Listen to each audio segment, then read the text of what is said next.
Madam యాక్చువల్గా మీరు అంటే ఎక్కువ సర్జరీస్ ఎక్కువ చేస్తారు కదా రెగ్యులర్గా. సో ఇప్పుడు మనం ట్రెడిషనల్గా చేసే లాప్రోస్కోపిక్ సర్జరీతో పోలిస్తే ఇప్పుడు రోబోటిక్ సర్జరీ ఏ రకంగా మేలు? What are the differences? ఏదికి ఎక్కువ రోబోటిక్ సర్జరీ చేస్తే బాగుంది? రోబోటిక్ సర్జరీ అయితే ఇప్పుడు చాలా వరకు మంచి అవేర్నెస్ వస్తుంది రోబోటిక్ సర్జరీకి.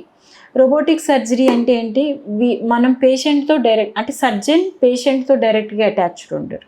రోబోని పేషెంట్కి అటాచ్ చేస్తాము. సో రోబోని పేషెంట్కి అటాచ్ చేస్తాము. రోబో వచ్చేసి సర్జరీ మొత్తం చేస్తూ ఉంటుంది. కాకపోతే చాలా మందికి తెలియంది ఏంటంటే robo uses its own intelligence అనే అనుకుంటూ ఉంటారు. కానీ అక్కడ తెలియాల్సిన విషయం ఏంటంటే robo doesn't have its own intelligence.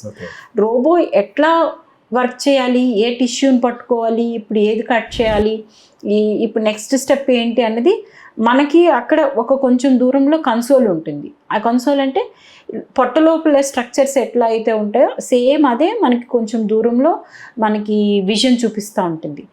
ఆ రోబోని కంట్రోల్ చేసే క్లచెస్ అన్నీ కూడా మన చేతిలో ఉంటాయి. సో అల్టిమేట్గా మనమే సర్జరీ చేస్తాము.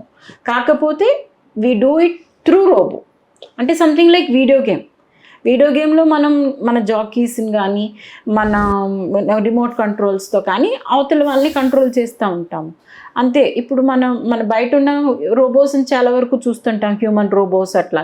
సో వాళ్ళు కంట్రోల్ చేస్తూ ఉంటారు, ఇక్కడ పట్టుకోవాలి, ఈ పించ్ తీయాలి, నువ్వు వంగాలి, లేవాలి అని. మాన్యువల్ రోబోట్స్ అట్లనే ఈ రోబోకి కంట్రోల్ చేసేది డాక్టరే. Doctor would be knowing what exactly the next step, what is the plan and where to hold and how to control all the system అన్నమాట. అయితే డాక్టర్కి ఎందుకు రోబోకి వెళ్ళాలి అనే విషయం వస్తే కనుక మనకి హ్యూమన్ ఐస్ కన్నా రోబోకి విజన్ లెన్స్ ఏదైతే ఉందో మ్యాగ్నిఫికేషన్ చాలా ఎక్కువ ఉంటుంది. మ్యాగ్నిఫికేషన్ 10x మ్యాగ్నిఫికేషన్ ఉంటుంది. ఒక చిన్న వెజల్ని కూడా మనం ఓపెన్ సర్జరీ చేసేటప్పుడు మనం మన ఐస్తోనే చూస్తాము. ఆ వెజల్ రోబోలో చాలా పెద్ద వెజల్గా కనిపిస్తుంది. సో ఎప్పుడైతే మనకు ఆబ్వియస్గా అంత వెజల్ కనిపిస్తుందో we don't dare to cut, మనం ప్రికాషన్ తీసుకుంటాం. అదే ఓపెన్ సర్జరీలో మనకేం తెలీదు చాలా వరకు, అట్లా చేసుకుంటూ వెళ్ళిపోతాం. Though we use certain instruments to prevent or control bleed. Aggression అనేది చాలా వరకు తక్కువ ఉంటుంది రోబోటిక్ సర్జరీస్లో వాటిలో.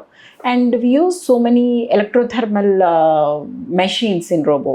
సో వాటితో డిఫరెంట్గా బ్లడ్ లాస్ కంట్రోల్ చేయటము, యాక్సిస్ వెళ్ళటము, ఇవన్నీ చాలా బెటర్ ఉంటాయి. అండ్ కొన్ని స్ట్రక్చర్స్ ఉంటాయి లైక్ యూరేటర్ కానీ యూట్రైన్ ఆర్టరీస్ కానీ, ఇట్లాంటి డిఫరెంట్ చాలా సాఫ్ట్ అండ్ డెలికేట్ స్ట్రక్చర్స్ ఉంటాయి. వాటిని రోబోలో హ్యాండిల్ చేయడం చాలా ఈజీ, ఎందుకంటే మ్యాగ్నిఫికేషన్ ఎక్కువ కాబట్టి. అండ్ థర్డ్ ఏంటంటే మనం ఇలా చూసేటప్పుడు, పొట్ట కోసి ఇలా చూసేటప్పుడు మనకి ఎదురుగుండా ఉన్నది మాత్రమే కనిపిస్తుంది. మనకి కిందనేముంది, ఈ పక్క నుంచి ఏముంది, దీని వెనకాతలు ఏముంది మనకు కనబడదు. అదే కెమెరాతో అయితే కెమెరా ఇటు వెళ్తుంది, పైకి వెళ్తుంది, కిందకి వెళ్తుంది, అన్ని డైరెక్షన్స్లో కెమెరా వెళ్తుంది. సో మనకి 360 డిగ్రీ విజన్ ఉంటుంది. మనకి ఓపెన్ సర్జరీలో ఓన్లీ వర్టికల్ విజన్ ఉంటుంది, కెమెరాలో 360 డిగ్రీ విజన్ ఉంటుంది. సో ఆబ్వియస్గా మనకి ఇంజరీస్ కానీ డ్యామేజ్ కానీ చాలా వరకు తక్కువ. అయితే ద సేమ్ కంఫర్ట్ లాప్రోస్కోపీతో కూడా ఉంటుందా అంటే డెఫినెట్గా ఉంటుంది. నన్ను అడిగితే లాప్రోస్కోపీతో ఒక సర్జరీ కంప్లీట్ అయితే కనుక లాప్రోస్కోపీ సర్జరీకి రోబోట్ సర్జరీకి డిఫరెన్స్ అయితే ఉండదు. కాకపోతే కొన్ని సిట్యువేషన్స్లో బ్లడ్ లాస్ లాప్రోస్కోపీ సర్జరీ కన్నా రోబోటిక్ సర్జరీకి చాలా తక్కువ. అండ్ కొన్ని యాక్సిస్ కూడా ఈ రోబోకి ఉన్న ఫ్లెక్సిబిలిటీ లాప్రోస్కోపీకి ఉండదు. సో ఇప్పుడు ఒక సర్జరీని మనం ఫినిష్ చేయాలి అని అంటే లాప్రోస్కోపీలో వెళ్తాము, ఎంతవరకు మనకి యాక్సిస్ వస్తుంది, ఎంతవరకు స్ట్రక్చర్ని తీయాలి, ఎంతవరకు కట్ చేయాలి, ఎక్కడ సూచర్ చేయాలి, ఎక్కడ వెజల్ కోఆగులేట్ చేయాలి, అవన్నీ చేస్తూ ఉంటాం. when the situations are not in our hand, open సర్జరీకి కన్వర్ట్ చేస్తాం. ఎందుకు? అల్టిమేట్గా పేషెంట్ సేఫ్టీ మనకి ఇంపార్టెంట్. లాప్రోస్కోపీ సర్జరీ ఎందుకు చేస్తాము? పేషెంట్ పోస్ట్ ఆపరేటివ్గా తక్కువ బ్లడ్ లాస్ ఉంటుంది, రికవరీ ఫాస్ట్గా అయిపోతుంది, పొట్టలో పెయిన్ ఉండదు, ఇన్ఫెక్షన్ ఉండదు. ఇలా సర్జరీ చేసుకొని నెక్స్ట్ డే అసలు ఏమీ తెలియనట్టుగానే వర్క్ రెజ్యూమ్ చేసుకోవచ్చు అన్న కాన్సెప్ట్ లాప్రోస్కోపీకి. These days everybody is getting expected with laparoscopy. కానీ ఆ కన్వర్షన్ రేట్ లాప్రోస్కోపీలో ఎక్కువ, ఎందుకంటే యాక్సెస్ లేకపోతే అల్టిమేట్గా we have to finish the surgery to decrease the disease burden. ఆ రోబోటిక్ సర్జరీలో కన్వర్షన్ రేట్ చాలా తక్కువ. సో మనకి చాలా ఫెసిలిటీస్ ఉంటాయి.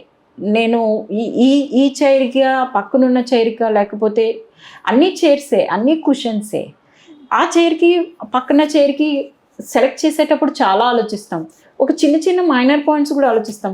ఇది కూర్చుంటే లెగుస్తుందా, కుషన్ ఇంకొంచెం థిక్గా ఉందా, మనకి రొటేషన్స్ ఉన్నాయా చైర్లో, చాలా మనకి తెలియని ఫ్యాక్టర్స్. ఒక కూర్చునే ఒక కంఫర్ట్గా కూర్చునే కుర్చీకే నెంబర్ ఆఫ్ ఫ్యాక్టర్స్ ఉంటాయి అల్టిమేట్గా మనం కొనేటప్పుడు. Of course it depends on financial status. కాబట్టి ఫైనాన్షియల్ స్టేటస్ లేనివాడు శుభ్రంగా ఒక చెక్క మీదైనా కూర్చుంటాడు.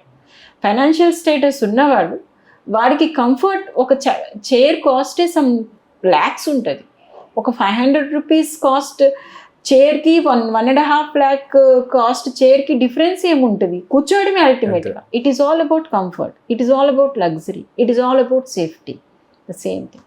ఓకే, అంటే ఇప్పుడు మీ లెక్క ప్రకారం అంటే వచ్చే ఫ్యూచర్లో సో ఈ రోబోటిక్ సర్జరీ ఈ గైనిక్ కావచ్చు, ఈ ఆబ్స్టెట్రిక్స్లో కావచ్చు, అంటే ఎలాంటి మార్పును తీసుకురాబోతుంది? ఎస్ అండి, డెఫినెట్గా. అయితే ఇదివరకు ఎండోమెట్రోసిస్ అనేది ఒక చాలా కాంప్లికేటెడ్ డిసీజ్ ఉంటుంది గైనకాలజీలో.